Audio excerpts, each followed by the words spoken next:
아이의 영어 원서 독해력과 연령 차이가 벌어지지 않기 위해 우리에게 필요했던 세 가지 전략은 무엇이었을까요? 20번째 이야기 시작하겠습니다. 시작을 준비할 때부터 쉽지 않지만 놓쳐서는 안 되는 이 길에서의 중요함이 원어민 또래에 맞춰 리딩 레벨을 업그레이드 해야 하는 것임을 알았기에 가장 큰 부담이었지만 가장 마음을 써야 하는 부분이었습니다. 그런 이유로 학년이 올라갈 때마다 세우는 올해의 목표는 6년 동안 한결같이 하나였지요. 제때의 사고와 흥미를 충족시킬 수 있도록 영어 원서 독해력과 아이의 연령 그 차이를 없애자. 저학년은 저학년이 흥미있어 할 내용의 책으로 고학년이면 고학년의 사고와 흥미에 맞는 책을 읽어야 하지요. 영어 독해력 부족으로 고학년이 저학년 수준의 원서를 봐야 한다면 안 그래도 힘들고 어렵기만 한 남의 나라 말인데 흥미는 더욱 멀어지고 꾸준함을 기대하기 힘들 겁니다. 영어라서가 아니라 내용이 또래에 맞지 않아 재미와 거리가 있어서 읽고 싶지 않은 책이 되어버리는 거지요. 지난 소통을 통해 이 길에서 벗어나는 가장 큰 요인을 조심스럽게 추측해 볼 수 있었습니다.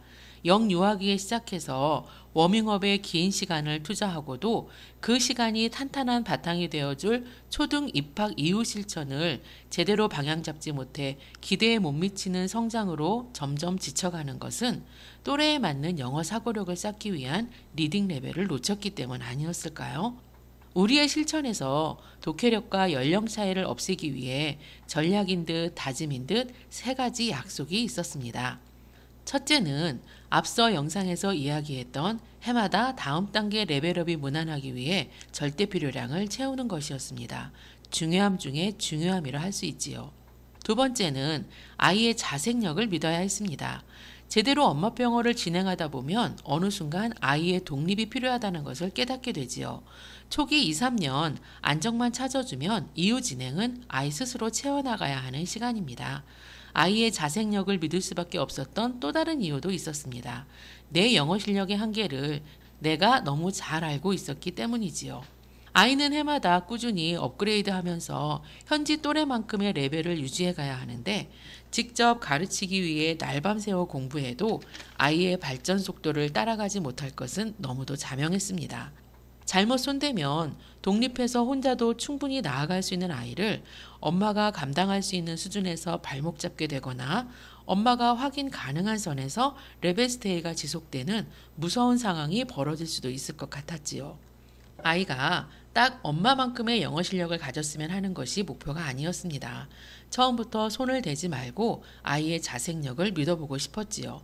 자생력으로 꾸준히 레벨업을 이어갈 수 있도록 절대 필요량을 채우는 소리 노출이 가능하도록 일상을 도와주는 것이 엄마가 할 수 있고 해야 할 일이었습니다. 세 번째는 가랑비가 아닌 소낙비 전략으로 실천해야 했습니다. 하고 싶은 것도 많고 해야 하는 것도 많은 아이들이지요. 어쩔 수 없으니 학원 다녀와 다음 학원 가는 사이 시간 날 때마다 틈틈이 이렇게 가랑비에 옷 적시는 방법으로 1시간을 채울 수도 있을 겁니다. 그런데 가랑비에 충분히 젖으려면 시간도 오래 걸릴 뿐 아니라 중간에 잠시 소홀하면 금세 말라버릴 수 있는 위험이 있지요. 이런 과정이 반복되다 보면 아이들의 리딩 레벨은 앞으로 몇 발자국, 다시 뒤로 몇 발자국 또는 제자리 걸음하면서 초등 3, 4학년만 되어도 현지 또래와의 차이가 분명해지더군요. 꾸준히 했다고 했는데 리딩 레벨 업그레이드가 자꾸만 늦어지게 되고 사고 수준에 맞지 않는 책과 함께 하려니 아이는 흥미를 잃어가는 것이지요. 이런 진행이 익숙해져 자연스러운 것이 되어버리면 아이도 지켜보는 엄마도 스스로도 깨닫지 못하는 사이에 서서히 지치게 될 겁니다.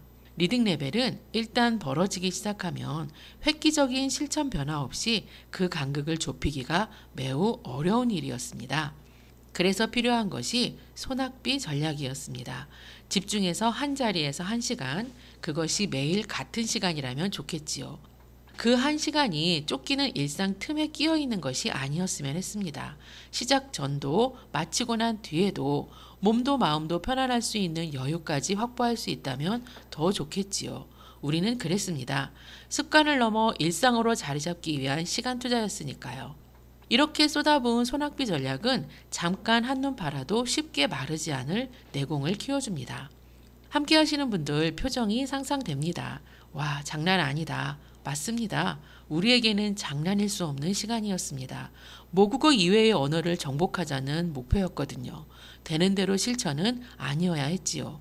무엇을 얼마나도 중요하지만 어떻게도 꼭 챙겨야 했습니다. 리딩 레벨을 잡아야 영어가 잡힌다. 어떤 의미인지 공감되셨기를 기대하며 이상 누리부듬의 엄마표 영어 20번째 이야기였습니다. 감사합니다.